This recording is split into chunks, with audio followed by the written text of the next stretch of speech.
Assalamualaikum warahmatullahi wabarakatuh. Selamat sore rekan-rekan.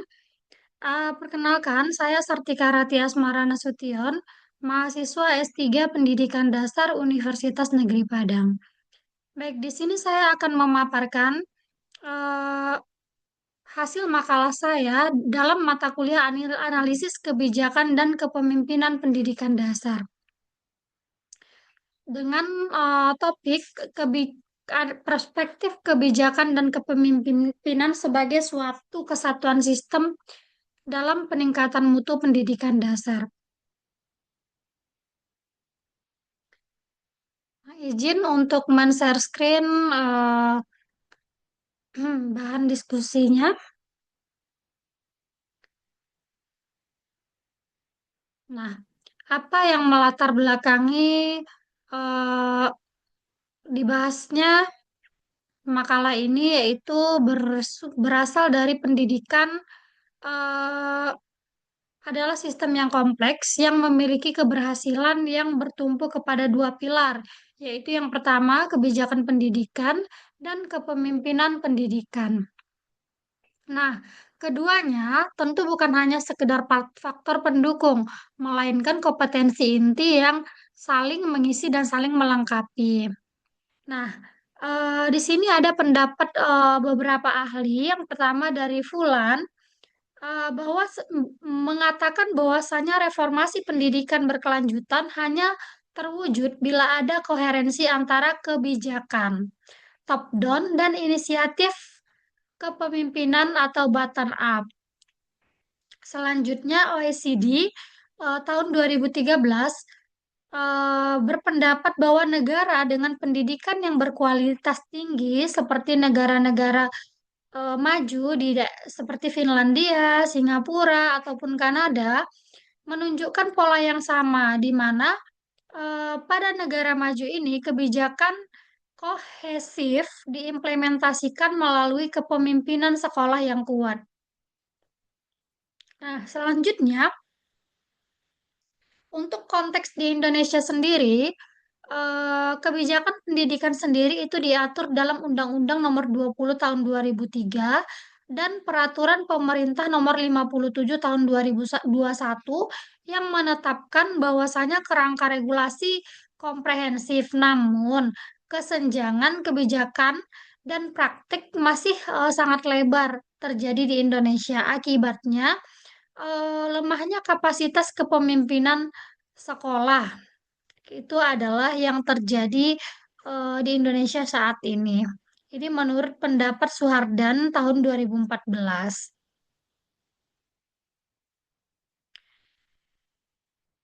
Nah, landasan konseptual kebijakan dan kepemimpinan sebagai satu sistem. Di sini ada beberapa teori yang melatar belakangi, yaitu yang pertama teori sistem atau Bertalanffy tahun 1968, di mana organisasi pendidikan adalah sistem terbuka. Nah, sedangkan kebijakan dan kepemimpinan adalah dua subsistem yang tidak dapat berfungsi optimal tanpa adanya ikatan yang saling mendukung. Nah, selanjutnya menurut Senge tahun 1990 tentang sistem thinking ya, di mana perubahan yang berkelanjutan hanya terjadi bila pemimpin mampu melihat keseluruhan sistem secara holistik, bukan secara parsial. Sedangkan menurut Carl Dweck and Spink tahun 1992 bahwasanya pemimpin pendidikan sebagai linking pin atau kebijakan eksternal dengan implementasi internal di tingkat sekolah. Nah, di sini bisa diperhatikan eh, pada dua diagram ini ada saling berkaitan antara sistem terintegrasi yang menghasilkan mutu pendidikan itu berkaitan antara beberapa eh, komponen seperti itu, baik itu dari kepemimpinan pendidikan, transformasionalnya, konstruksional, maupun terdistributifnya. Dan saling berkaitan juga dengan kebijakan pendidikan substansif prosedural, dan distributif. Nah, ini bisa diperhatikan. Nah, selanjutnya integrasi antara perspektif teoritik. Teori kebijakan ada beberapa ahli di sini, yaitu yang pertama rational choice. Di sini teori kebijakan yang keputusannya itu berbasis data dan bersifat rasionalitas terbatas. Selanjutnya institusional teori. Nah, eh, di institusional teori ini pemimpin perlu kritis terhadap tekanan dari beberapa aspek. Selanjutnya, critical policy analysis. Nah, siklus kebijakan di sini yaitu pemimpin bukan hanya pelaksana pasif, melainkan juga merupakan aktor aktif. Selanjutnya, teori kepemimpinan itu ada transformasional, instruksional, dan terdistributif. Teori kepemimpinan transformasional membangun komitmen melalui internalisasi nilai, bukan sekedar kepatuhan. Sedangkan instruksional, kepala sekolah di sini berperan sebagai learning leader yang menjembatani kebijakan kurikulum dengan praktek atau implementasinya di kelas.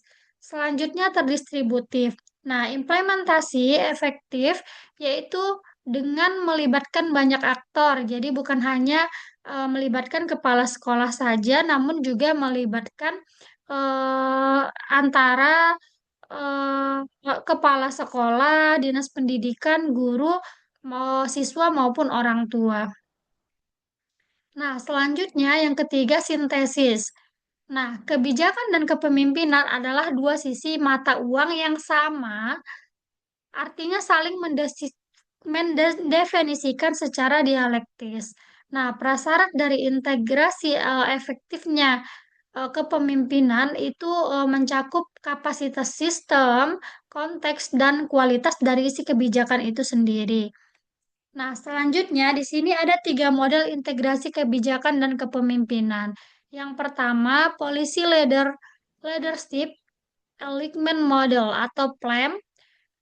Ini menurut Leitwood et al. Tahun 2006, di mana eh, kebijakan dan kepemimpinan ini mengadakan penyelarasan antara nilai, tujuan, proses, dan hasil antara kebijakan dan kepemimpinan sekolah, sehingga kepemimpinan itu sangat berpengaruh langsung terhadap pembelajaran siswa, baik itu di mediasi kondisi sekolah maupun kapasitas gurunya. Selanjutnya, model yang kedua yaitu Police Enactment Model atau PIM. Ini menurut Ball et al., di mana kebijakan bukan hanya sekedar implementasi secara mekanis, melainkan dienakkan atau diinterpretasikan dan direkonstruksi secara aktif sesuai dengan konteks sekolah, baik itu melalui narasi, perwujudan, dan penerjemahan ke artefak. Selanjutnya model yang ketiga, transformational police leadership. Nah, ini dari BAM dan Bas Avelio tahun 1994, di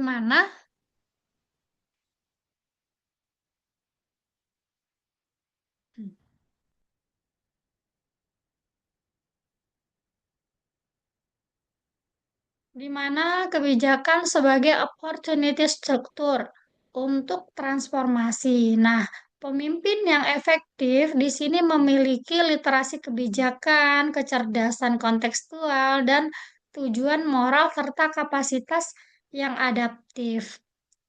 Nah, integrasi dari ketiga level, baik itu makro, meso, dan mikro, itu bisa kita lihat di sini, di mana level makro itu mencakup kebijakan secara menyeluruh ataupun nasional. Baik itu kebijakan yang dikeluarkan oleh Kemendikbudristek, baik itu terkait kebijakan kurikulum Merdeka Belajar mungkin saat ini, ataupun undang-undang sistem pendidikan. Nah, Undang-Undang Nomor 20 Tahun 2003 ini masuk pada level makro. Nah, selanjutnya ada level meso. Pada level meso, kebijakan sudah diimplementasikan pada tahap Dinas Pendidikan dan pengawas. Nah, di sini terjadi transmisi dan mediasi kebijakan. Selanjutnya yang ketiga yaitu level mikro. Level mikro ini merupakan level yang paling luar seperti itu ya. Jadi untuk level mikro ini lebih kepada implementasinya di lapangan yang dilakukan oleh kepala sekolah dan guru. Nah, translasi kebijakan eh, dari kebijakan makro ke praktik kebijakan terhadap proses pembelajaran. Efektivitas sistem tentu bergantung pada koherensi antar lapisan, baik itu kebijakan nasional bertransformatif, tentu harus didukung oleh kepemimpinan meso yang difasilitasi dan dilengkapi oleh kepemimpinan mikro yang adaptif. Nah, selanjutnya isu-isu strategis yaitu yang pertama policy practice gap, yaitu adanya kesenjangan antara kebijakan yang dirumuskan dan praktik yang ada di lapangan. Nah, di Indonesia sendiri, lemahnya kapasitas kepemimpinan ini menjadi penyebab utama tidak sesuainya antara kebijakan dengan praktek yang terjadi di lapangan. Ini juga sejalan dengan hasil penelitian dari Neumann terkait solusi koheren dari implementasi. Selanjutnya, otonomi dan akuntabilitas. Jadi, terjadi ketegangan antara otonomi sekolah, manajemen berbasis sekolah, dan akuntabilitas publik, di mana implementasi dari manajemen berbasis sekolah di Indonesia sendiri itu masih bersifat sangat prosedural, jadi belum menyentuh otonomi substansif pedagogis. Selanjutnya isu yang ketiga yaitu kepemimpinan yang berbasis data. Nah, eh, jadi banyaknya eh, apa ya, sistem Dapodik dan Rapor Mutu menyediakan infrastruktur data. Namun, tantangan utamanya adalah bagaimana membangun kapasitas pemimpin untuk menginterpretasikan dan menggunakan data secara efektif. Nah, isu yang terakhir yaitu kepemimpinan inklusif dan berkeadilan. Nah, social justice leadership eh, Theo, Theo Harris 2017 menyatakan bahwasanya kepala sekolah proaktif menghilangkan hambatan akses bagi peserta didik terpinggir. Ini sejalan dengan Permendiktas nomor 70 tahun 2009 tentang pendidikan inklusif yang masih menghadapi tantangan dalam implementasinya.